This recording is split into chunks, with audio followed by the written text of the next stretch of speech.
नमस्कार दोस्तों, आपका स्वागत है एक नई वीडियो में। आज इस वीडियो में हम बात करेंगे कि रेडियो का इन्वेंशन किसने किया था और ये क्यों हमारे लिए इंपॉर्टेंट है।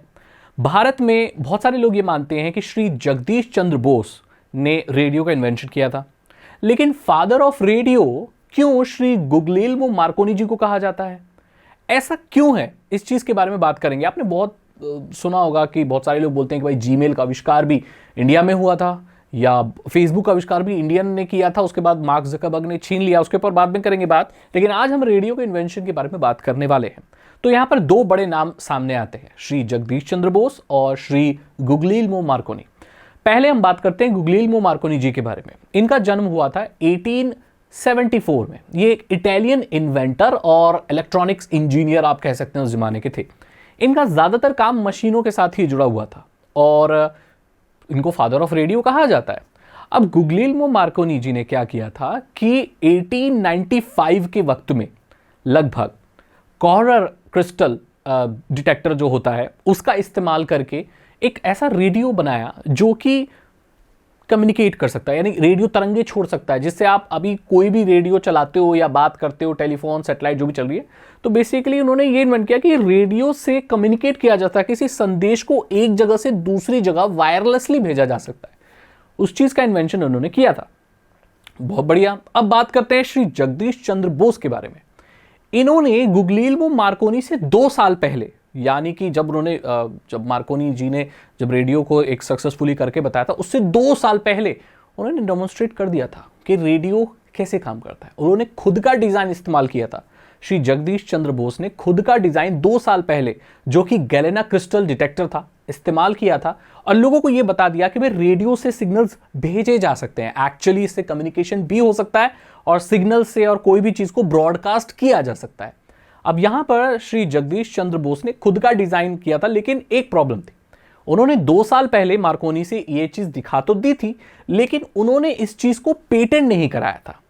अब पेटेंट क्यों नहीं कराया? क्योंकि वो फ्री नॉलेज में विश्वास रखते थे। अब यहां पर जो मार्कोनी ने जो रेडियो बनाया था वो हेनरिच हर्ट्ज के वर्क के ऊपर काम करके बनाया था।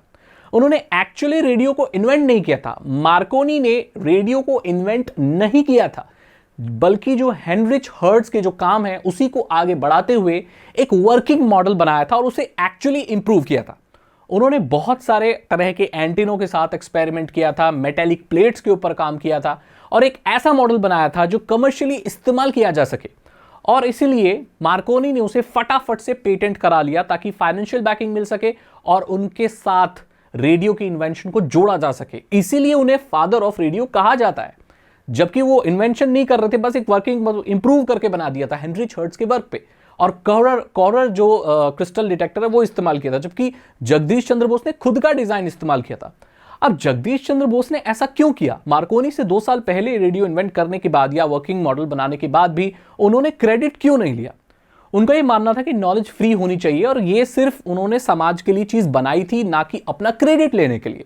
वो बस इस चीज को दिखाना चाहते थे कि इट इज पॉसिबल, रेडियो से ऐसे भेजा जा सकता है।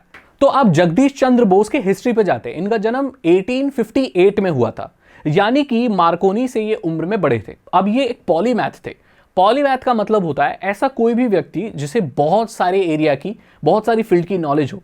जगदीश चंद्र बोस को सिर्फ रेडियो के इन्वेंटर के नाम से ही नहीं और बहुत सारी चीजों से भी जाना जाता है।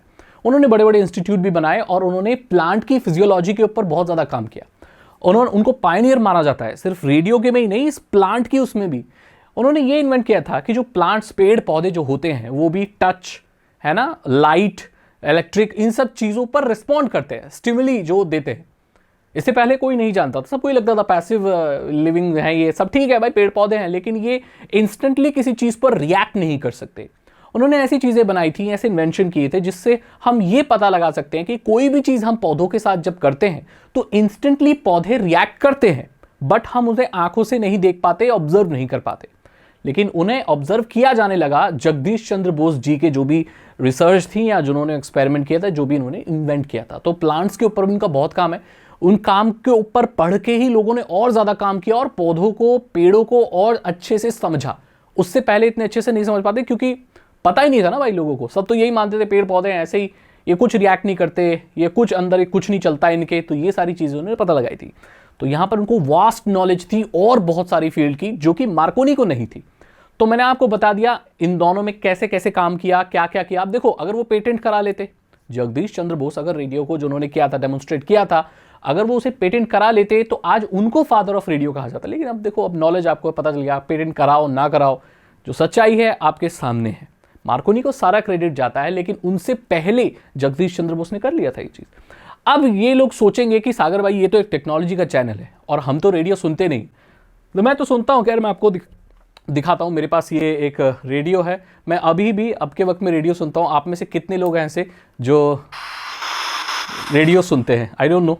बट ये जो रेडियो है ना, बहुत यूजफुल चीज़ है, क्योंकि अब हम ये सुन पा रहे हैं तो ये जगदीश चंद्र बोस और श्री मार्कोनी जी, श्री जगदीश चंद्र बोस जी के इन्वेंशन की वजह से सुन पा रहे हैं।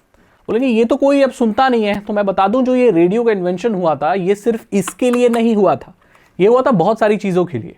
आप जो वायरलेस इंटरनेट इस्तेमाल कर रहे हो, फोन पे बात कर रहे हो, सैटेलाइट कम्युनिकेशन जो भी हो रहा है, जीपीएस जो भी चल रहा है, वाईफाई जो भी चल रहा है, रडार सिस्टम जो चल रहा है, शिप के नेविगेशन जो भी हो रहे हैं, ये सारी ही चीज जो भी बिना तार के हो रही है, चाहे वाईफाई हो, चाहे मोबाइल के नेटवर्क हो, चाहे 5G हो, चाहे इंटरनेट हो, जो भी कुछ है वो सब रेडियो फ्रिक्वेंसी पर ही चलता है दोस्तों।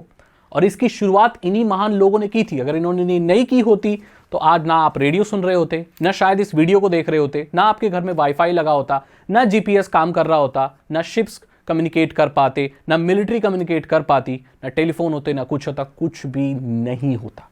तो ये सब इसी की बदौलत है। अब आप ये सोच रहे होंगे कि ये रेडियो और मेरे फोन का रेडियो अलग है। हाँ, मैं मानता हूं अलग है, बट फ्रीक्वेंसी का फर्क है। यहां पर जो आपकी फ्रीक्वेंसी है वो 88 से 108 मेगाहर्ट्ज है। 88 मेगाहर्ट्ज से 108 जो मेगाहर्ट्ज है, वो जो फ्रीक्वेंसी है वो दी हुई है रेडियो, एफएम रेडियो के लिए, ताकि लोग गाने वाने सुन सके, रेडियो प्रोग्राम सुन सके। इसके अलावा भी दोस्तों रेडियो होते हैं प्रोफेशनल ग्रेड के, और आप मानोगे नहीं, वो रेडियो भी मेरे पास है। मैं रेडियो का बहुत मेरे को शौक है, तो मैं आपको दिखाता हूँ। देखो दोस्तों, ये भी एक तरह का रेडियो है। ये आपको एक डोंगल दिख रहा होगा, पेन ड्राइव जैसा, इसमें से एक तार निकल रहा है और ये एक एंटेना है। बोलेंगे ये किस तरह का रेडियो है? दोस्तों, इसे SDR कहा जाता है, यानी कि सॉफ्टवेयर डिफाइंड रेडियो। इसे सिर्फ प्रोफेशनल लोग इस्तेमाल करते हैं। जो नॉर्मल रेडियो मैंने दिखाया, ये नॉर्मली सारी दुनिया इस्तेमाल करती है, लेकिन दोस्तों इस रेडियो को सारी दुनिया इस्तेमाल नहीं करती और ना ही कर सकती है। ये बहुत ही स्पेशल रेडियो है, क्योंकि इसकी फ्रीक्वेंसी जो है, पूरी बैंड है इसका, बहुत वास्ट है। यहाँ कितने मेगाहर्ट्ज से लेकर कितना किलोहर्ट्ज तक चले जाता है। इसका मतलब प्रैक्टिकली इससे आप किसी भी सैटेलाइट से, जो कि रेडियो कम्युनिकेशन पे काम करती है, आप उसके ब्रॉडकास्ट को सुन सकते हैं। जी हाँ, मैं इसको अपने लैपटॉप में लगाकर सैटेलाइट से कांटेक्ट कर सकता हूं, यानी सुन सकता हूं उनके ब्रॉडकास्ट। कौन सी सैटेलाइट से? नोआ सैटेलाइट, नासा सैटेलाइट्स, बहुत सारी ऐसी सैटेलाइट्स हैं जो कि ऊपर से सिग्नल ब्रॉडकास्ट करती हैं। वो किस फॉर्म में करती हैं? रेडियो फॉर्म में। लेकिन उनकी जो फ्रीक्वेंसी होती है वो हमारे एफएम रेडियो की फ्रीक्वेंसी से बहुत अलग होती है। अब क्योंकि ये सॉफ्टवेयर डिफाइंड है, तो इसमें मैं मैनुअली फ्रीक्वेंसी सेट कर सकता हूं, और वो सैटेलाइट ऊपर से क्या बोल रही है स्पेस से, वो मैं अपने लैपटॉप में सुन सकता हूं, इमेजेस डाउनलोड कर सकता हूं सैटेलाइट से डायरेक्ट कॉन्टैक्ट करके। इस दुनिया में जो भी नॉर्मली रेडियो में चीज़ें चल रही हैं वो मैं इससे सुन सकता हूं। ये बहुत ही पावरफुल टूल होता है दोस्तों, और ये ईजिली अवेलेबल भी नहीं होता और बहुत महंगा आता है। रेडियो आपको 1000 रुपये में मिल जाएगा, ये आपको 1000 रुपये में, 500 रुपये में नहीं मिलेगा। इसकी वर्किंग भी मैं आपको बताऊंगा, बट मैं ज़्यादातर ऐसी टेक्नोलॉजिकल चीज़ें बताता नहीं हूं, बिकॉज आजकल लोग सीखने में इंटरेस्टेड नहीं है और इतनी कोर की चीज़ें जानना भी नहीं चाहते।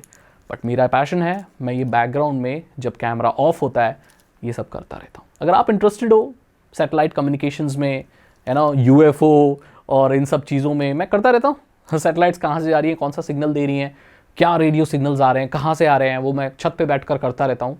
मुझे बहुत इंटरेस्ट है, बट मैं इसकी वीडियो नहीं बनाता। अगर आप इंटरेस्टेड हैं तो SDR के ऊपर एक डेडिकेटेड वीडियो मैं ज़रूर बना दूंगा। तो दोस्तों, यहाँ पर मैंने आपको बताया कि रेडियो हमारे जीवन में कितना इंपॉर्टेंस करता है और इसका इन्वेंशन किसने किया था। आखिरकार जगदीश चंद्र बोस जी और मार्कोनी में क्या फ़र्क था। आई होप आपको ये वीडियो पसंद आई होगी। अगर आपको ये वीडियो अच्छी लगी तो इसे लाइक करें, अपने दोस्तों के साथ शेयर करें। साइबर सिक्योरिटी और इथिकल हैकिंग में इंटरेस्ट है तो डिस्क्रिप्शन चेक करें। 299 रुपीज़ के 3 इथिकल हैकिंग कोर्सेज हैं जो आसान भाषा में आपको इथिकल हैकिंग सिखा देंगे। मैं मिलता हूं आपसे अगली वीडियो में। Thank you so much and good